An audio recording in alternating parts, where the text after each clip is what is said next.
Hello, my name is Caitlin Sturvey. Today I'm going to be talking about whether law enforcement should have the authority to search databases of search engine companies periodically for plans related to murder, terrorism, or other very serious crimes to try to stop them from happening. The side that I'm going to be focusing on is no. The consequences of this power are way too large to be a system that would actually end up benefiting people. The possible consequences of this would outweigh the benefits largely. Not all search queries that would be about a crime would actually end up happening. For example, imagine you're watching a TV show like Criminal Minds. If there was an episode about a certain topic, say somebody was murdered using chemicals, if you're going to be doing research and to see what chemicals would actually be um, killing somebody, it doesn't mean that you're actually going to end up killing somebody. It just means that you're interested. You're just trying to see what happened. You just want to learn more about it. I know I've done that before just because I was curious, but that doesn't mean I'm going to kill somebody. Another situation that uses the chemicals but is a different situation would be cleaning your bathroom. So there's a bunch of chemicals that won't mix together, especially with bleach. You can't mix a bunch of chemicals together because it could cause you to pass out, be harmed. It could even cause death sometimes if you inhale too much of the gas. So if you were to make sure that you're not going to mix any bad chemicals together, you could search chemicals to make a person pass out or chemicals that would end up killing somebody. But without the needed context, it sounds very bad. It sounds very suspicious. But you're just trying to clean your bathroom. Another example would be an author writing a book. Say it's a murder mystery story, and they're trying to do more research to make it sound more accurate, to make it sound like this would actually be taking place. They want to get the right information so it sounds accurate. So they'd search on Google something that would try and help them, but the possible search queries would definitely look suspicious. Without the context of writing a murder taking place in a story and not in real life, it's completely different. It sounds like a crime otherwise, but it wouldn't be. It'd just be writing a book. And it shouldn't be a concern. But with this possible system of law enforcement being able to see crimes before they actually happen through the search queries, that might be a little suspicious. Another way of looking at this would be the massive breach of privacy. The privacy is a fundamental human right, and with your online activities, you have a certain expectation of privacy. By having law enforcement constantly monitoring search queries, it's a definite breach of privacy. It's also one that could be largely taken advantage of.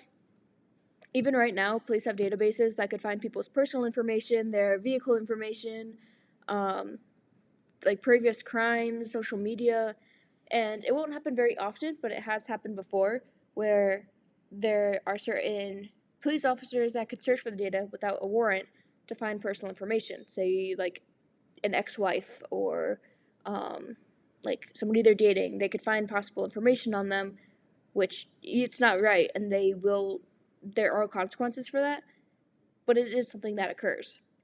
With the system of being able to see people's search results, it has an even bigger opportunity for this to happen. The chance for law enforcement to see what their friends or family could be searching up would be a huge breach of privacy. There's also the opportunity for law enforcement to exploit this information for political, social, personal reasons. This idea also limits the idea of free expression. By this system being nationwide, people would definitely know that if they search something that could be taken as a crime, they just won't do it. And by having this as common information, it wouldn't, at a certain point, it would stop people from preventing crimes and just have people find a way around it.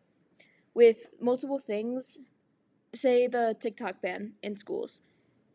So in all Florida public schools, they have the TikTok ban. But if you turn off your Wi-Fi, you can still watch it. So whenever there's a system in place, there's always a way to get around it. And again, with this system in place, there would be a way around it by just not searching it up, by finding another way to find this information. The system in place right now, where law enforcement can only see search queries with a warrant in a certain area about a certain crime, It has enough precautions to where nobody's going to be limiting to what they're searching because they're trying to get around the system. By having this in place, it could also stifle creativity, free speech, and the free exchange of ideas between people. Creativity is especially with the book example. If they're writing a book and then they're going to be scared to search up ways to make the book more accurate. There's a movie that's similar to this situation. It's called Minority Report, and it's in a futuristic society in Washington, D.C., where the police force has a pre-crime division. Instead of the Google searches, it is people that are able to see crime or see the future crime before it happens. But the ideas are still very similar. In the movie, they claim that murder is now 90%, and that's the main focus of the movie. However, the pre-crime unit doesn't end up seeing the infallibility of the system. They see that the murder happens, but don't realize that the future isn't a concrete thing. It can be changed, which is what was shown at the end of the movie when the main character was supposed to be killed, but it was prevented. That main character was also framed in this movie, which brings up an entirely another issue. What's to stop somebody from going on somebody else's computer and searching things that could be a possible crime? Say that you got into a fight with your significant other, or they cheated on you. What's to stop them from being so fed up with them that they could go to your laptop and start typing how to kill someone or how to poison somebody? This could be a major problem in a lot of relationships. There'd be no way to prove who was typing that into Google. Without the system in place, it's assumed that 2 to 5% of the offenders in custody in the United States are innocent. That's as many as 100,000 people. With this new system that would be in place, that number would jump exponentially. Overall, the system would also be majorly unethical. Even if you weren't about to search a crime, even if you were to search about a crime, it doesn't mean that you're actually going to do it. You haven't actually broken any laws just by searching something on Google. Even in the Minority Report, the movie mentioned before, the pre-crime division stops crimes before they happen. There would be an argument to be made for, did they even break the law? If they're stopped before they commit a crime, they haven't actually committed the crime, have they? Besides maybe premeditated murder, but what if it isn't premeditated? If it's just a spur-of-the-moment crime that would occur in the movie, but they were stopped, they haven't actually done anything wrong yet. The same would apply to this real-life situation. If you search how to kill my entire family on Google, what would you be charged with? A jury wouldn't be able to convict you based on something that could happen, but no other planning or action or actual crime has taken place other than a Google search. You didn't actually do anything wrong yet. There are no current laws for searching something suspicious on Google.